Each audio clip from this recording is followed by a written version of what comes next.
Nessa aula a gente vai estudar sobre o famosíssimo TPS 51125, que nada mais é do que o circuito das tensões primárias, ou Buck Converter PWM primário. Por que esse componente, esse circuito, na verdade, ele é tão importante? Porque é ele que gera as famosas tensões de 5 e 3 volts always, que são as tensões primárias, aquelas que estão sempre presentes na placa. Assim que você pluga o carregador, essas tensões estão lá. Então a gente vai estudar aqui bem detalhadamente o circuito, de como funciona o PWM primário, como ele faz gerar essas duas tensões. Uma coisa interessante a se falar é que o PWM primário ele também é um circuito de fonte chaveada, então ele funciona com PWM, um MOSFET de alta, um MOSFET de baixa e uma bobina. A diferença dele é que ele tem dois circuitos integrados num só. Quer dizer, ele tanto gera a tensão de 3 volts, então ele tem o PWM primário gerando, junto com o MOSFET de baixa e de alta e uma bobina para o circuito de 3 volts, como ele gera também a tensão de 5 volts. Então ele tem o MOSFET de alta de 5 volts, o MOSFET de baixa de 5 volts e a bobina de 5 volts. Então ele tem dois circuitos integrados para um PWM só, um do lado direito e um do lado esquerdo. Então vamos lá, vamos estudar aqui como é que é o funcionamento desse TPS, desse PWM. Vou dar um zoom aqui. Está aqui ele. Essa placa que a gente vai estudar, que é uma das placas mais conhecidas, e inclusive esse TPS é muito utilizado, ele é quase que universal. O modelo dele é o TPS 51125. E ele, nessa placa aqui, é o Compact Presario CQ40. A placa Compal LA4101P. O que é que o TPS 51125 ele precisa para funcionar? O que é que esse PWM primário precisa para ele funcionar? Ele vai precisar primeiro da alimentação de VIN, pino 16. Então a primeira coisa que você vai fazer na hora de analisar o PWM primário é verificar se tem tensão aqui no pino 16. Essa tensão de VIN ela faz parte da linha de B++, que é a linha que vem do carregador.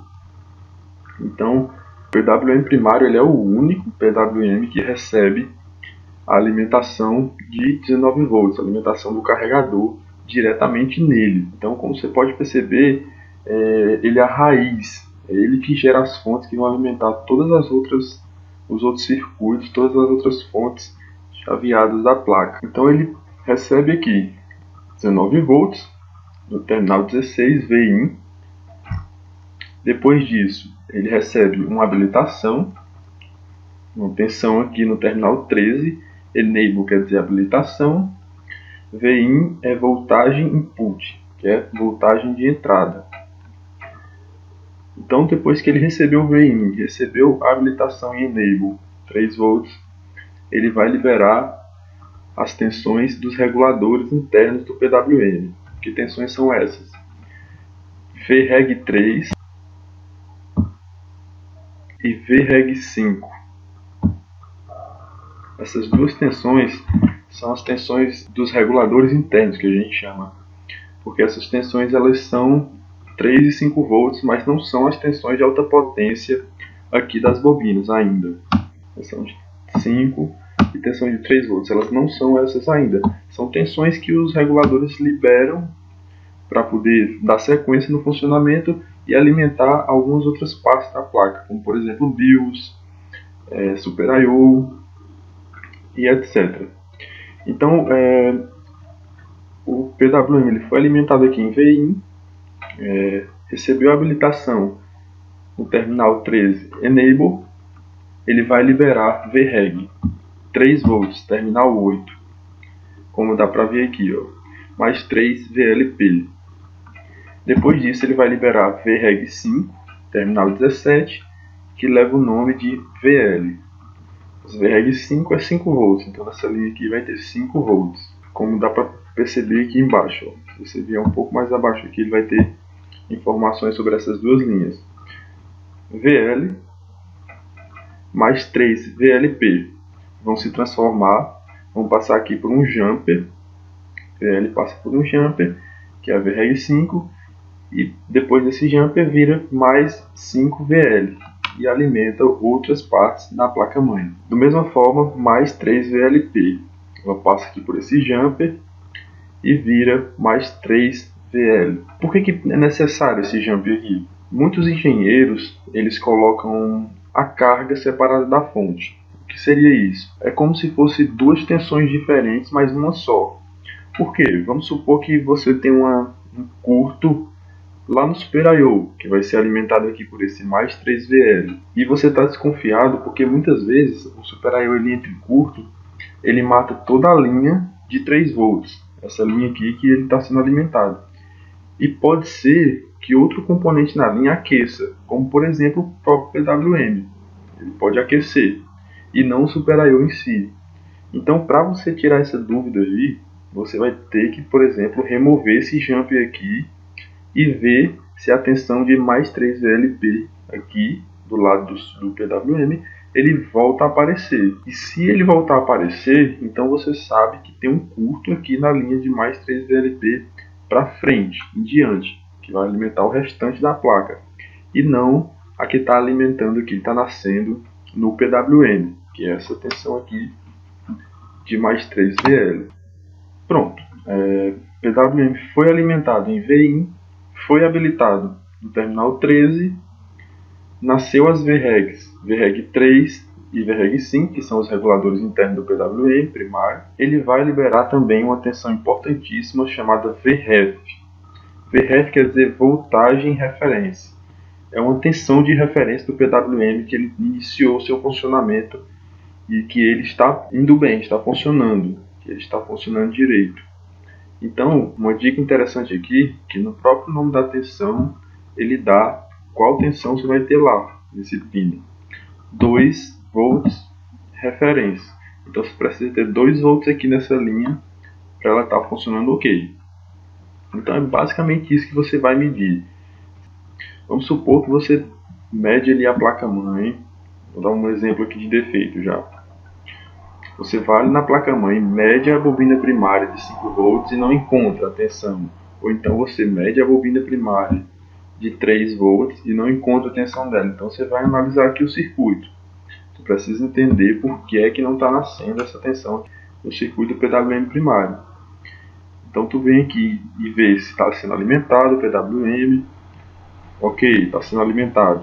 Vê se ele está sendo habilitado aqui no terminal 13. Ok, tem 3 volts, está sendo habilitado. Vê se ele está liberando no terminal 8 VREG 3 e no terminal 17 VREG 5. Ok, está liberando. Então você vê se tem a tensão voltagem referência de 2 volts.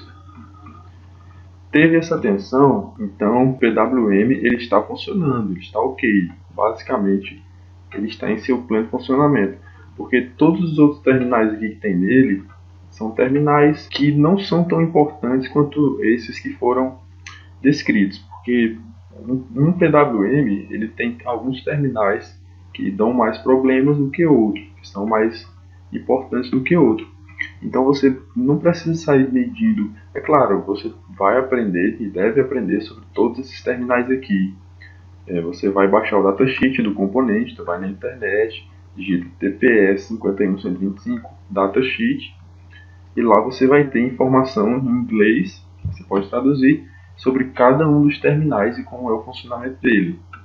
Mas basicamente, para você que está iniciando agora, você não precisa entender e ter teoria de cada um desses terminais, porque você só precisa saber como é que ele funciona de forma básica. Então, se você tem alimentação aqui no VIN, tem habilitação no Enable e tem os reguladores internos do PWM, VREG 3 e VREG 5, e tem VREF, então seu PWM ele já deve começar a iniciar o trabalho de liberar as fontes de alta potência, que são as fontes que nascem, nesse caso, na PL303, nessa bobina, e também na PL302.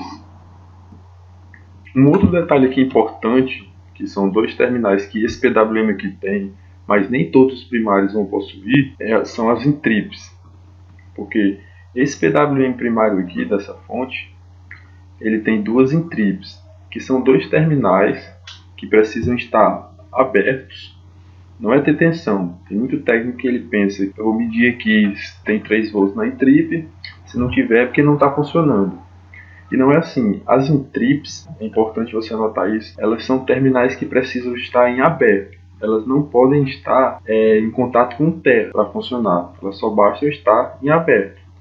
Se elas estiverem em aberto, elas estão ok. Se elas estiverem no grau em contato com terra, elas não vão deixar o PWM funcionar. Então, basicamente, se por algum motivo o PWM não estiver funcionando, você vai verificar aqui nas entrips se elas não estão ligadas com terra. Então, continuando aqui, o PWM está com todas as tensões que a gente já verificou. Então, a gente vem para cá, verifica aqui na tensão de 5 volts, MOSFET de alta, o PQ302. MOSFET de alta, ele está ligado aqui na linha de B+, que é a linha do carregador, 19 volts. Verifica o MOSFET de baixa, PQ304, está ligado ao ground, ou terra. Se os dois componentes estiverem ok, então você já deve ter tensão aqui na PL303. A não ser que o capacitor de filtro, que toda fonte chaveada também tem seu capacitor de filtro, esteja ruim. No caso é o PC310.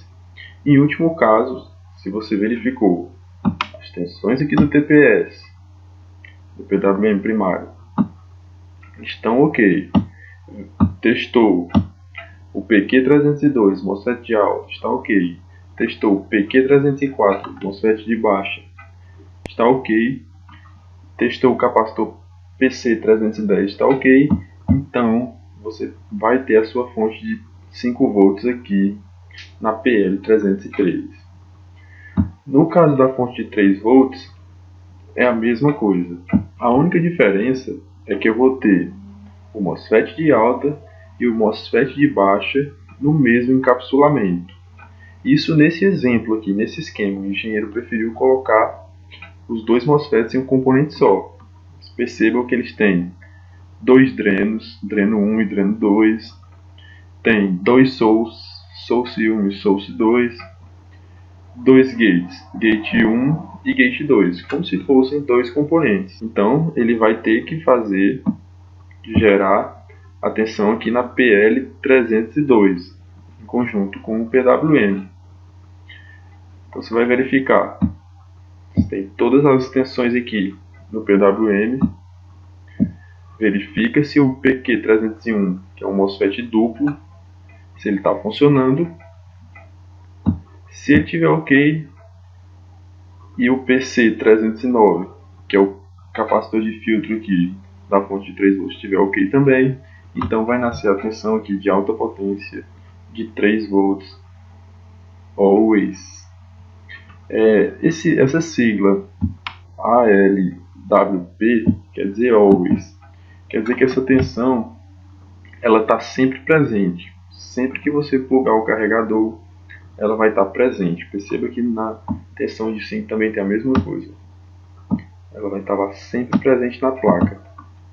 É por isso que ela é conhecida como uma tensão primária. Porque assim que você coloca o carregador, ela vai aparecer na placa. Então, como você pode ver, o circuito primário ele também é uma fonte chaveada e ele também não tem muita dificuldade para você analisar. Se você perceber, tanto nessa como nas próximas aulas, a gente vai estudar bastante fonte chaveada, porque basicamente todos os circuitos da placa importante eles fazem parte de fontes chaveadas.